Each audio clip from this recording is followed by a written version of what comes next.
Today we're going to talk about the America's phenomenon, the world's grassroots hub. So for this panel, I'm going to present Marcela Garcia from MLS, Brian Walsh from New York City Football, Charles Coupland from Albion FC, and the moderator is going to be Cecilia Vales from She Wins. Not a good start.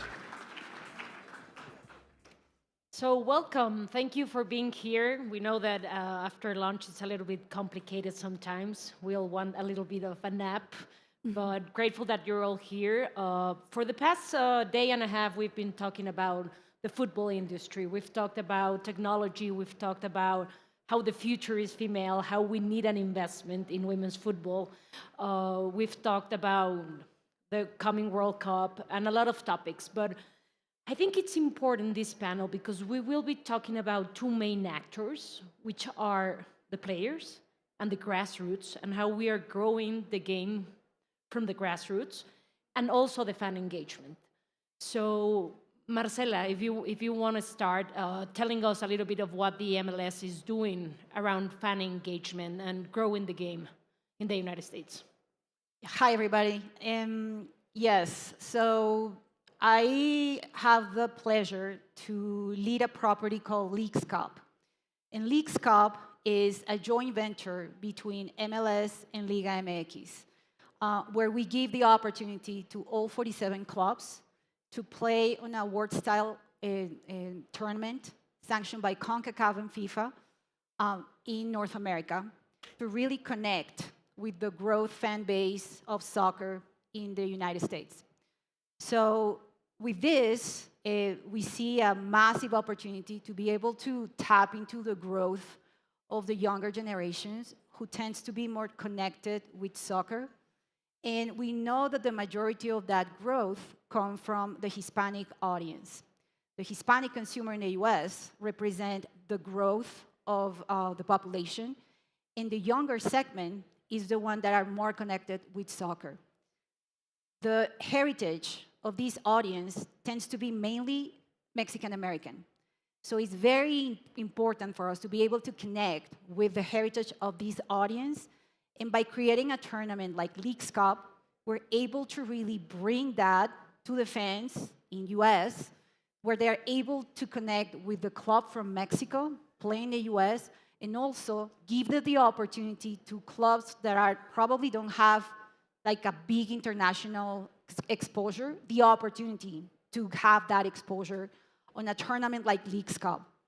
From an MLS standpoint, it's a way to recruit new fans for the league, to continue driving that engagement, and we've seen that. So it's a young tournament that it's only 2 years old. It's happening this summer, July 26th to August 25th. And we've seen with the number from last year that the main growth comes from the younger segment and is really driven by the Hispanic audience. So it's a big opportunity to be able to continue driving that growth with this opportunity of the joint venture between both leagues. Thank you. And Brian, what's the vision from a club? We know you represent the New York City Football Club. So what is the vision that the club has on fan engagement and also the grassroots part? Yeah, I know this is in English, but I'm not sure there's an Irish accent translation, so my apologies. Yeah, so New York City Football Club, I've been involved with the club now 7 years, and I've helped build out a massive portion of our grassroots football. We see annually about 20,000 kids in our programs, and that's in our community programs or youth programs in our academy. What's unique about what we do at New York is we go to every community, which is we give the access to the kids by going out. We don't own any pitches, so we're able to create an infrastructure that brings football to these communities. So the vision for us is to blanket the New York market in everything we do in youth soccer, give kids access to the game, no matter what socio-economic background they are, and make them become loyal fans of us, NYCFC, or also the game of football, soccer in America. But it's really important that we create those environments and we give kids those experiences so they will hopefully embrace the game and keep playing it and come to our matches and identify with NYCFC. Yeah, that's great. So we also have Charles, that you are coming from Uruguay, and you're also working a lot. We know that football is different in Uruguay than the context of the United States. So what can you tell us about your program and how you're managing the grassroots of players? Sure. Hi, everyone. Thanks for having me. I'm not Uruguayan, as you might be able to tell by my accent, but I do live in Uruguay. I represent Albion Football Club, which is the oldest football club in Uruguay. It's been relatively under the radar until now, but 3 years ago we took on a new owner, and with fresh capital behind the club, we're now on a fairly ambitious project to build the #1 youth talent development hub in the region. And that comes through a combination of building infrastructure and then putting in all of the more common player development stages that other clubs have, but trying to make sure that they're done well. And I think from a Uruguayan context, it's interesting to talk about it here from a US perspective and a Uruguayan perspective, because I think on the grassroots level, Uruguay does a lot of things very, very well. It's hyper-competitive. By the age of 5, pretty much all Uruguayans are playing football.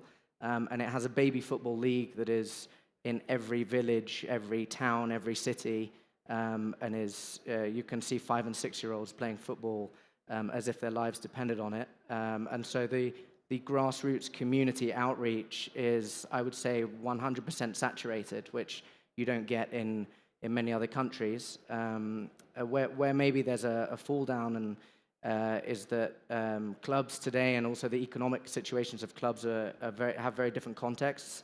And the focus of clubs is driven towards producing football players rather than maybe producing human beings. And I think as clubs, it's certainly not a necessity, but it should really be in all clubs' minds that you're trying to produce human beings. There's a straight fact that only a very small percentage of the kids that you take on board are going to become professional footballers and actually earn a livable income via football. The others will return to non-football society. And so we're trying to put in a lot of programs around education and social outreach that at least mean that all of the grassroots talent that comes to our club, we're giving them the best opportunity to become football players. But if they don't become football players, we would hope that they've had the opportunity to have some kind of education or skill set that enables them to go back into normal life, and whether that's football linked or not. I think that part is really interesting, how football can change the lives of the community. So what role does community engagement have in the growth of the game, of the clubs, of what you're doing at the MLS? So we have, specifically just talking to Leagues Cup, when we basically start talking about community engagement, we need to think about what really surround the communities beyond the sport itself, right? So for example, for us, it's very important to really make sure that the communities that we go and impact really have food security. And people will imagine that a country like the United States, food insecurity is not a big deal. It is a big deal. And the fact that this tournament happened in US, Canada, and Mexico together, the food insecurity in the region is pretty high. It's more than 15%. And that's something that impacts the grassroots level no matter what. So we want to make sure that every time that we go and we play, we really drive this program that is called Unite Against Hunger, that we're partnering with the players to be able to go to the communities and be able to donate meals on behalf of the tournament to impact the communities as well. But also, we give the opportunity to the clubs from Liga MX going to the US when they play to bring the footprint on their community programs as well. So it's very important that, yes, we're rivals on the pitch, we are friends of the pitch. And every time that they go and they play, they want to go and impact their community at the local level. So they're really seeing transformation of their fan growth, not just at the stadium, but also on the impact that they can give outside of the field.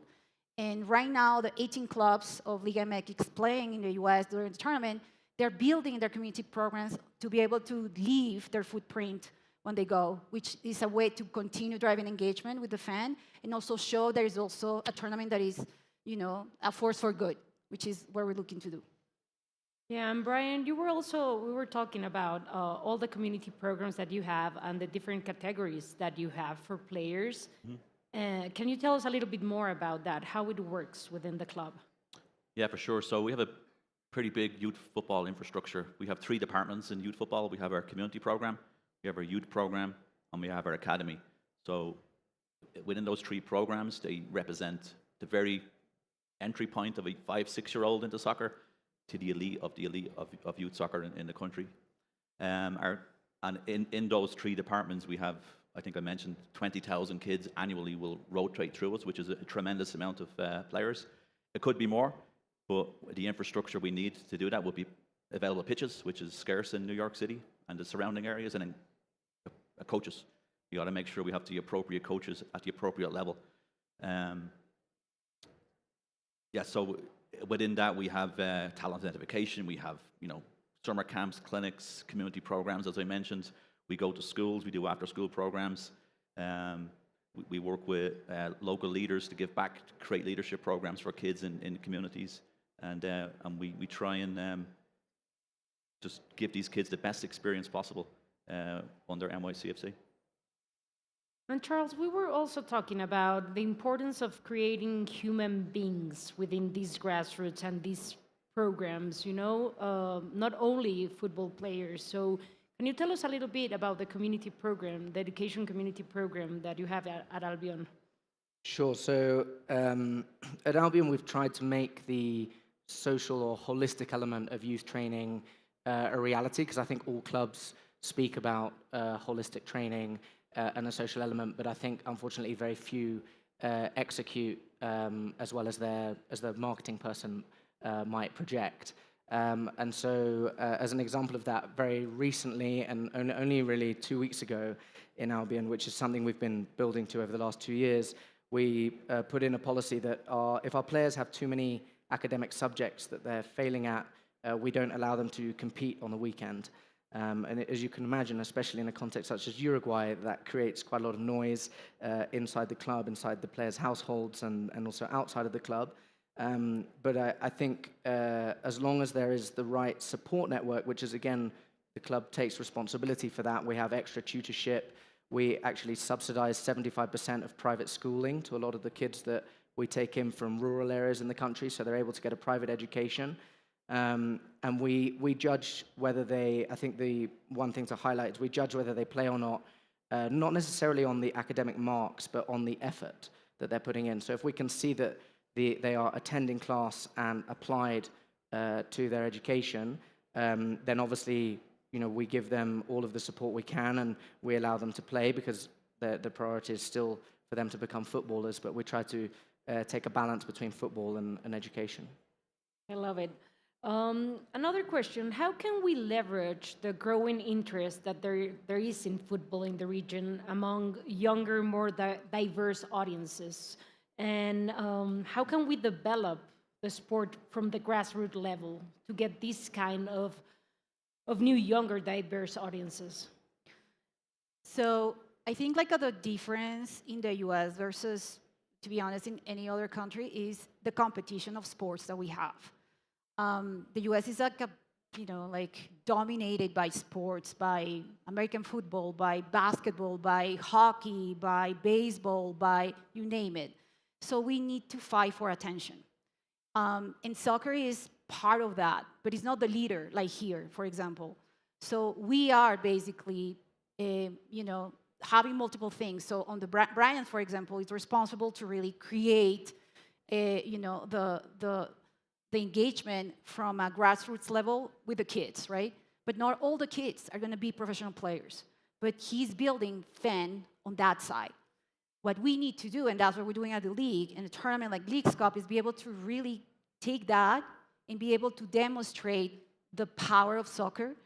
And one of the things that we're doing is trying to also understand how the sport fans think in the US.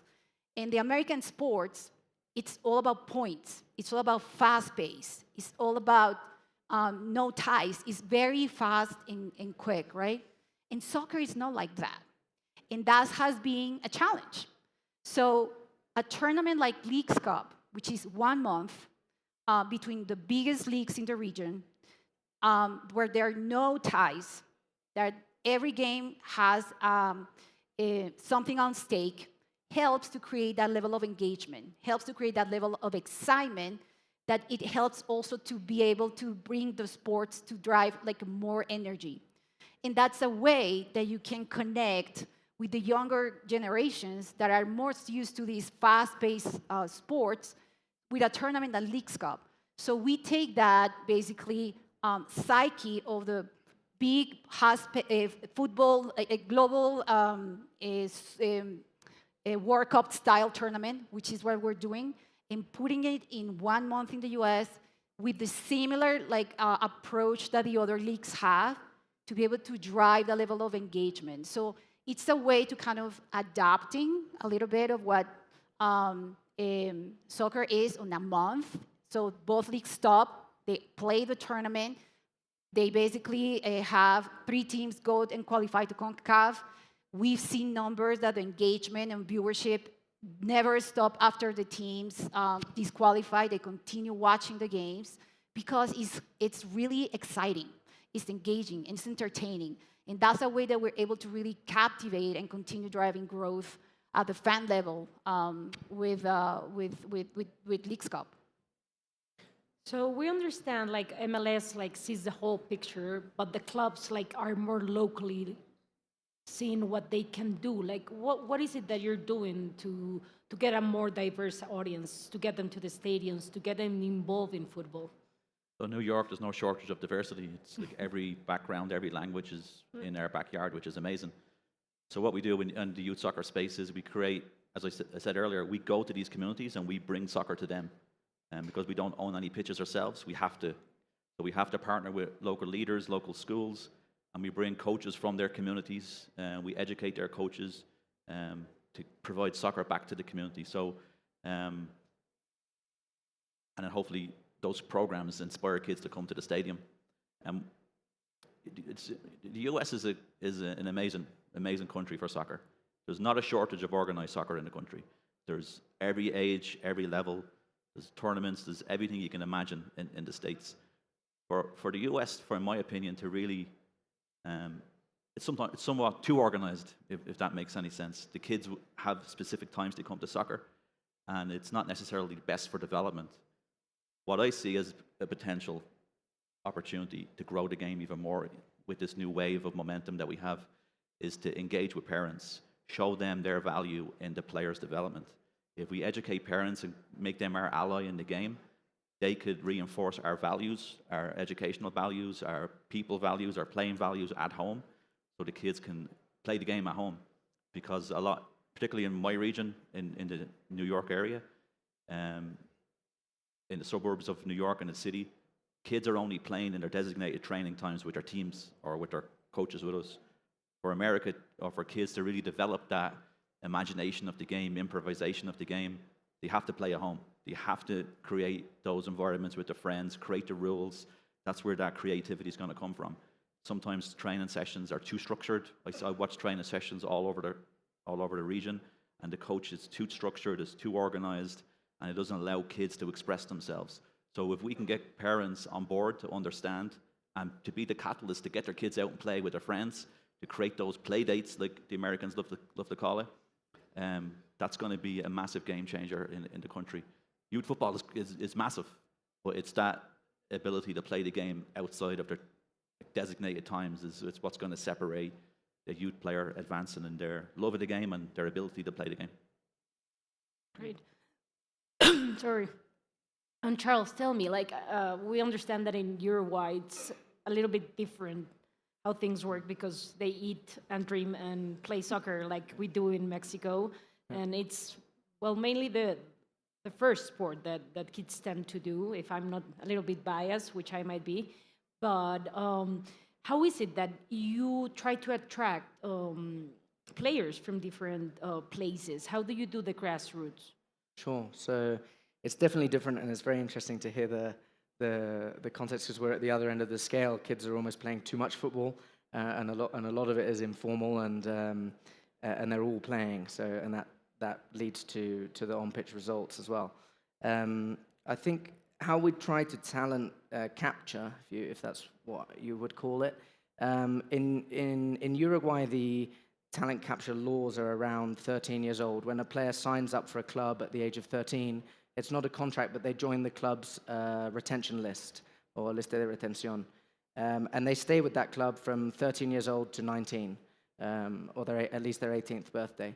And so it puts the focus around attracting players and their families to the club at the age of 13. And how I like to think about it is a club almost is, as a business concept, is very similar in the youth football sense to a school. And so you want the child and the parent to come to the club, and obviously a lot of it is passion-driven. If their family are a fan of a certain club, then they feel a connection. But you'd like them to come and see, just as you would go and visit a school, you would like to see excellent standard of infrastructure. You'd like to meet the directors of the school and think that you felt aligned with them, that they had your child's interests at heart. You'd like to meet the trainers and feel that they were had a good connection with you and were really there for your child, because it's your child will grow under that club. And I think whether we speak at least at Albion about implementing education, but I think even at clubs where there's no education, for many, given the social context around football, the football coach becomes at many times almost a fatherly figure to a lot of the boys.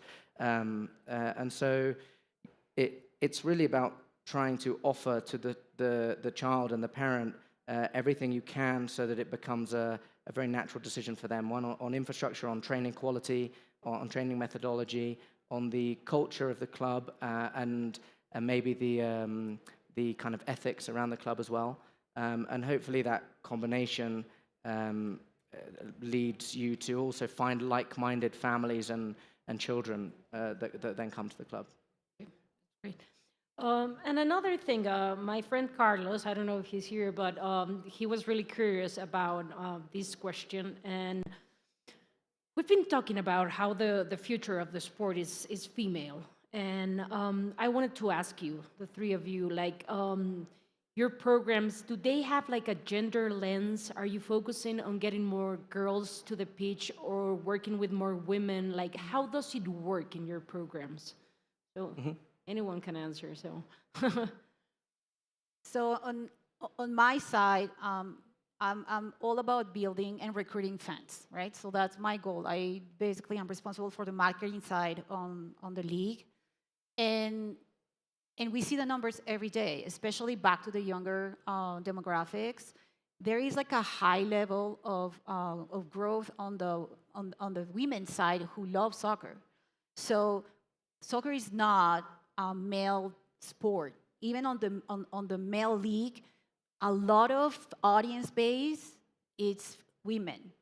And there is we're working on making sure that we drive equity on our own campaigns. I think like representation is not just about like showing the players on the field, but also providing a picture of who is the audience that we're talking to. So I'm always very, focused on making sure that every piece of content that we put out there really showcase the diversity of gender and age and backgrounds, because it's important that they see themselves on the world of sports. So we always try to really kind of making sure that the equity between, the fan base is there from a gender standpoint. And we also, making sure that when we go and impact the communities, we do it on the right way to be able to impact equality in both sides. So from a fan standpoint, it's key to showcase your audience and demonstrating that you're really, really showing women at the same level that you show in men. Yeah. Yeah, New York. So absolutely, we have a massive focus on female football. What we did, we had open registration programs. I mean, boys and girls can go at certain ages to certain programs. But we always wondered why it was 90% male and 10% female that were showing up or registering. And we interviewed some families and some parents, and they said their daughter wants to come, but they want to come to all girls program. So we said, okay, that's an easy fix. So we focused on gender-specific programs. We said, all right, we have female programs, female camps, female clinics, female talent ID, and we've seen tremendous momentum and girls wanting to come and play with us. And from that, we created teams, elite teams for female players. Now we have 11 teams represented NYCFC on the female side, from U10s all the way up. And year over year, we're getting more and more female players coming in and wanting to play with us, which is fantastic. And on that note, we're always looking for wherever player we have or in whatever community we're in, we want to make sure we're putting a coach from that community into those programs. So we have a massive focus on female coaches to make sure that we can put the female coaches with our female players so they have a strong female character that they can look up to, like you mentioned, those fatherly figures, motherly figures. So yeah, we're laser focused on female football to make sure we can provide those opportunities for those girls. Okay. And in Uruguay in general, so Uruguay's taken the approach, and I think the rhetoric already behind the women's football movement is huge, but it's still a fairly nascent movement, unfortunately, but it is obviously gathering a lot of speed, and Uruguay to that has taken the approach of all Division 1 clubs are now obligated to have a women's team. And so I think that approach has positives and negatives, but at least it's an initial starter from the country to make sure that at least 16 women's clubs are created and teams are created and run, and hopefully that is the beginning of the snowball, if you like, that will grow over time. But it's certainly the first move, and I think what it means is sometimes the movement, as it's an obligation, the movement is not always as genuine as it could be, especially at the beginning. But I'm sure over time that will evolve and it will become bigger and bigger. So we've been talking about these two actors, which are the players and the fans, but also the community becomes a third actor. And I think it's interesting because you're running programs that are working and are successful. And if you could give the audience a tip of what has been the most successful strategy by the intertwined origin of these three actors, like what would it be? Like, taking into account how you work with the fan engagement, but also with the grassroots and also with the community through the social programs? It's a great question. I mean, for me, I'm always seeing is understand who your audience is, and be able to, like, seeing how soccer is a very family-oriented sport. And in the US, you see the cross-generational of parents that are first generation that tend to root for their club from the country of origin. And then the kids that are US born tend to root for the MLS club. So you see that kind of beautiful connection between parents and kids, that they're rooting for teams that are from different leagues. So that was one of the reasons that we saw a big opportunity to create something like Leagues Cup, because you're able to bring both worlds together and be able to drive that engagement across generations, and making sure also that the clubs have the opportunity to connect with the fan base that is growing in the US, with, in helping those, first generation to be able to kind of continue driving the growth and the passion of the sport, and, creating these second generations of fans for MLS is helping us to really also grow the pool in the US. And as I said before, is also seeing what those needs of those communities are. And football is more than the game. So be able to understand what are the needs from an education standpoint, from a food security standpoint, and be able to tackle those different angles. That's basically how we are basically making sure that the sport is bigger than the sport. It's a way to bring families together across generations, but also be able to connect with needs that they have outside of the game, which is education, and that's part of the big programs that we have on MLS, but also tapping into the challenge of food insecurity that we're doing with Leagues Cup. So that's how basically we're able to kind of connecting the three things together. Thank you. So a tip on why our programs are successful, right? That's the genesis of the question. It's a good question. I think reflecting on the growth of what we've had and the feedback we've received over the years, I think it's probably the authenticity, the passion of the coach, because the coach is the ambassador of everything we do.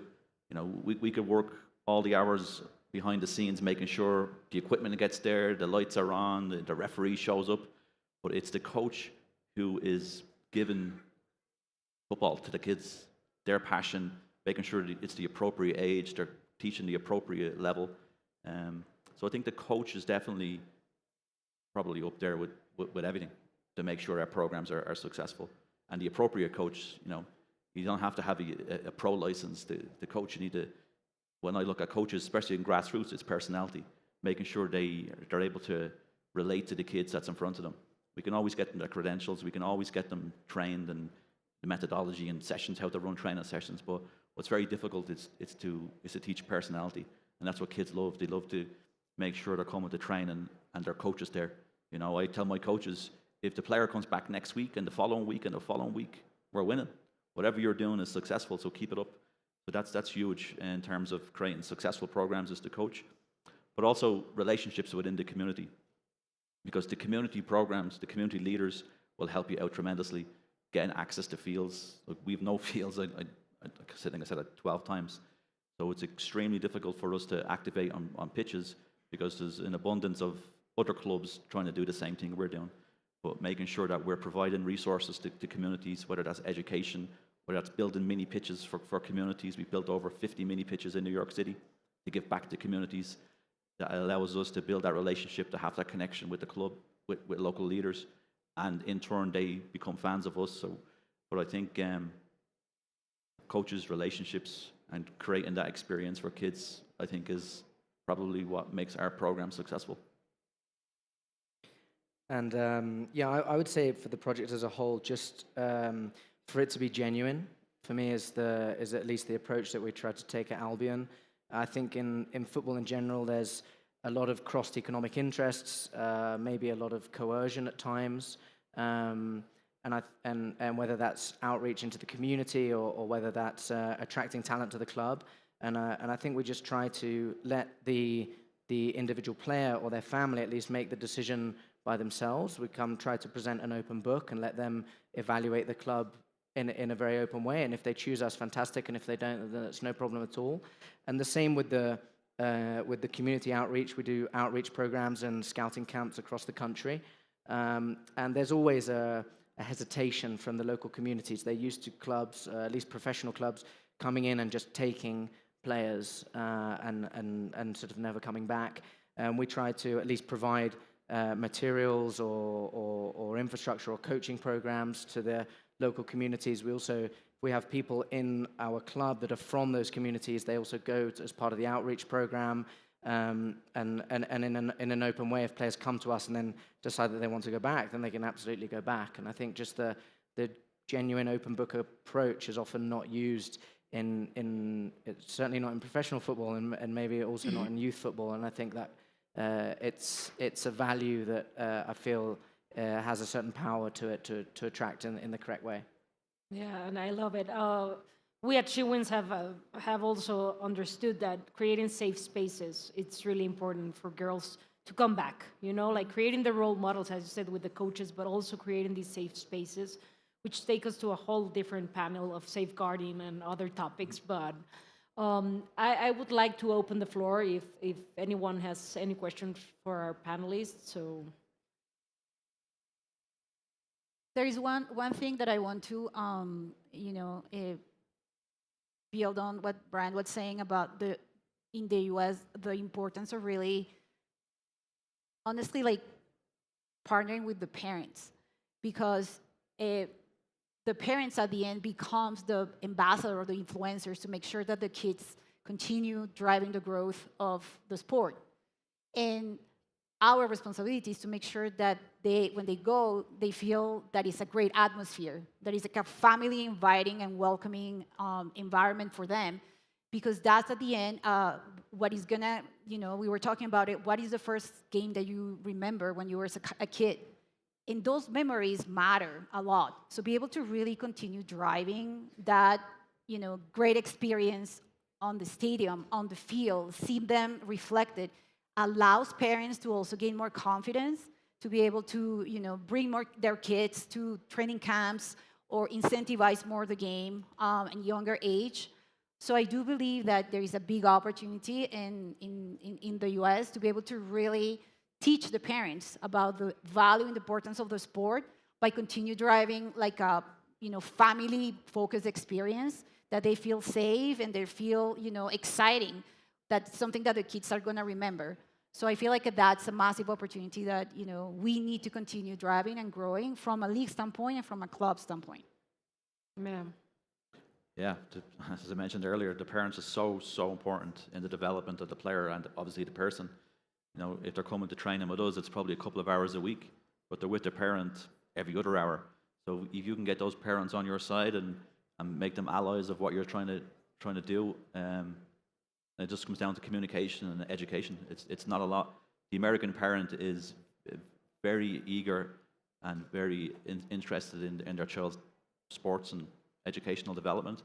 So if you can give them the tools to reinforce what you're doing at home, it's going to help tremendously, and that's what we're seeing with our parents.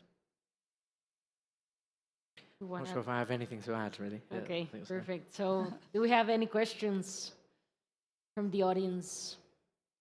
No questions. Yep.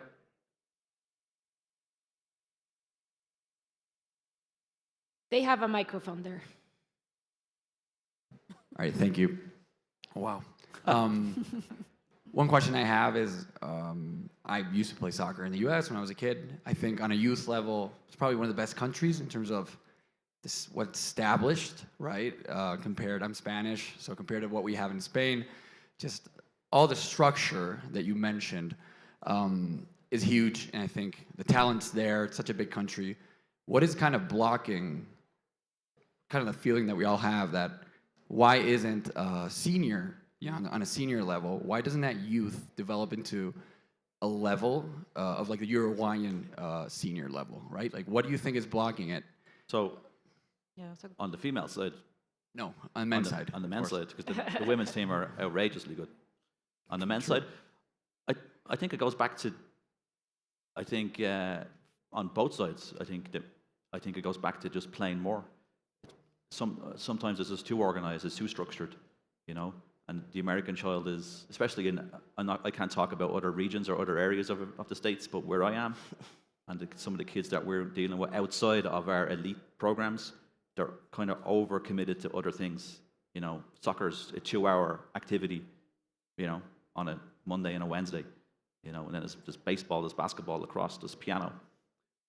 They can still all do that, but if they play at home, I think it's going to help tremendously in their development as players, because that's where the imagination comes. That's where you're pretending to be players. That's where you're learning ball manipulation. That's where you're going to gain that creativity on the pitch. So I think if we can get kids to play more at home with their friends in recess after school, it's definitely gonna help. There's no shortage of organized soccer in the States. Zero. It's the other side of it that we need to focus on. I also think is what I was honestly saying before, the US is a sports country. There's no one sport, there are like multiple sports. So be able to basically, one, show that soccer players are heroes. So it's basically something that is on the league to highlight the players, to making sure that become the local heroes, people that they admire, and honestly making sure that the soccer becomes part of the culture, right? So it's entertaining, it's fun. I think the US is a country that is driven by entertainment value. And I just put an example. What Ted Lasso did with Apple helped a lot to drive growth of entertainment. The US in sports is all about entertainment value. That's what Super Bowl is about. That's what the final NBAs are about. So we do need to treat soccer the same way in making sure that we continue elevating the players, continue to create opportunities to drive entertainment content with soccer as the other leagues are doing it, because that's the way that kids are going to see themselves, right? So it's part of how can we make the sport part of pop culture is one of the things that we're pushing, and that's one of the reasons what we are basically creating the content calendar that we have, the partnership with Apple, the power that be now on streaming. So it's allowing soccer to be part of the conversation and culture that wasn't before. I think it's really interesting because there's also this, like I was saying, everything intertwines, everything is connected. How you're teaching the small kids, values to become the next heroes, So everything is intertwined because they see these role models in their coaches, in the football players, and they want to become that. So there's space for dreams to become realities, and I think that is really empowering also. For sure. In our team, our professional team, we've got local players playing for our first team that came through the same pitches that these kids are playing on, the same leagues, same communities. So obviously international stars, but also local stars. So these kids can see that too, that, oh, wow, it's a legitimate dream, like Yeah. fulfill. And just very quickly, I would just say to your question, I would just say be patient. The US has all of the facilities, all of the broadcasting exposure, and the people are already asking, well, why aren't we producing talent? And the fact is that when a 5-year-old starts playing today, you don't see that talent for 15 years. And so I think everything's in place, and I would be pretty positive about it from a US standpoint. I think you just need to wait and just be patient, and it's already building.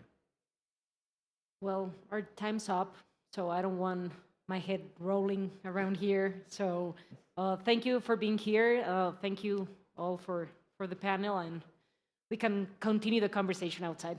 Thanks. Thanks, everyone.